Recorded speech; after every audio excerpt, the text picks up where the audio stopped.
Tonight on Sky News, immediately after my show, the host of the Kenny Report, Chris Kenny, will present his documentary on this idiocy.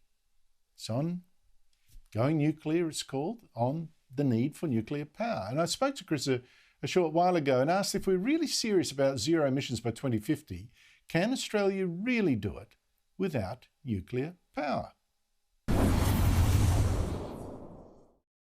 Look, all the evidence says that that's just impossible, and many experts around the world say that's impossible, not just in Australia, but of course globally. In fact, what people keep overlooking is the International Energy Agency's report in April-May this year, which was its roadmap to 2050. It said very clearly that nearly half the emissions reductions needed to get to net zero have to come from technology that doesn't yet exist in a commercial or practical way, stuff that's just in a demonstration or prototype phase. The one technology that is proven and reliable and doesn't produce emissions for electricity is nuclear. So Boris Johnson's onto this. As you know from last week, he said they've already got 20% of their power coming from nuclear energy. They're going to need to ramp that up to meet net zero by 2050. So imagine what Australia would have to do to replace, 60% coal-fired electricity. Well, explain to me then why Scott Morrison has so far refused to say that nuclear is part of his plans.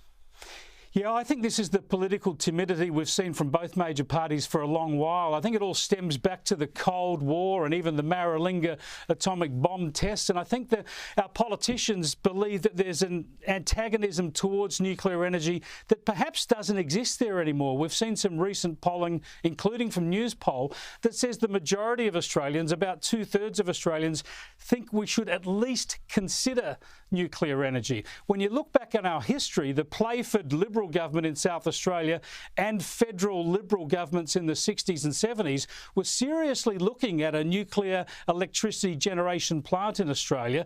And really the only reason they didn't go ahead with it was because we've got so much coal and so much gas that we didn't need it. Well, now, if you want to park that coal and gas, as so many of these climate catastrophists want to do, it would be obvious, wouldn't it, to go back to nuclear.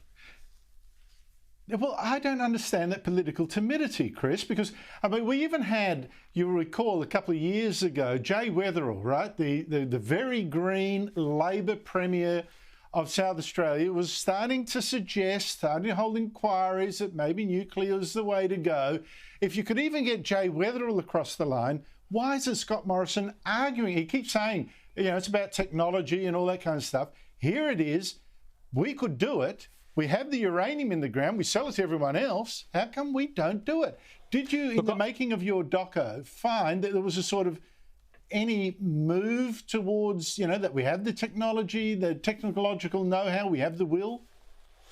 Look, there's certainly an atomic, a nuclear industry in Australia. They run the Lucas Heights Research and Medical Reactor just south of Sydney. Those people are desperately keen to extend their knowledge and extend Australia's involvement in the technology. In fact, in the documentary, we interview the former chief of ANSTO, the Australian Nuclear Science and Technology Organisation, A.D. Patterson. He says if Australia doesn't go down this path, we'll get left behind. All the developed economies have a nuclear industry and nuclear technology. Why would we want to get left behind? Do you believe that nuclear energy is vital for Australia's future?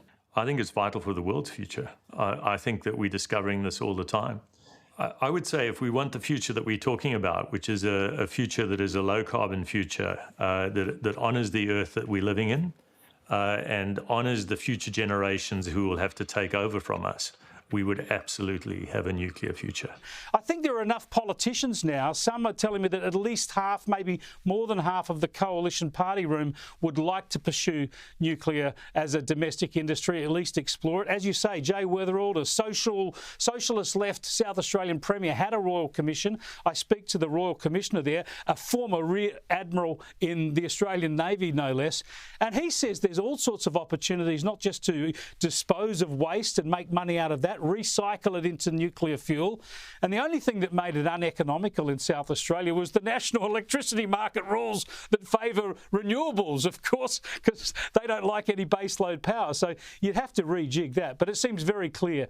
We've spent $40 billion or more on renewables, making our electricity more expensive and less reliable. It would take, if you spent half of that on getting started on nuclear technology, you'd do all right, especially with the new small modular reactors, which are much cheaper and much easier to install.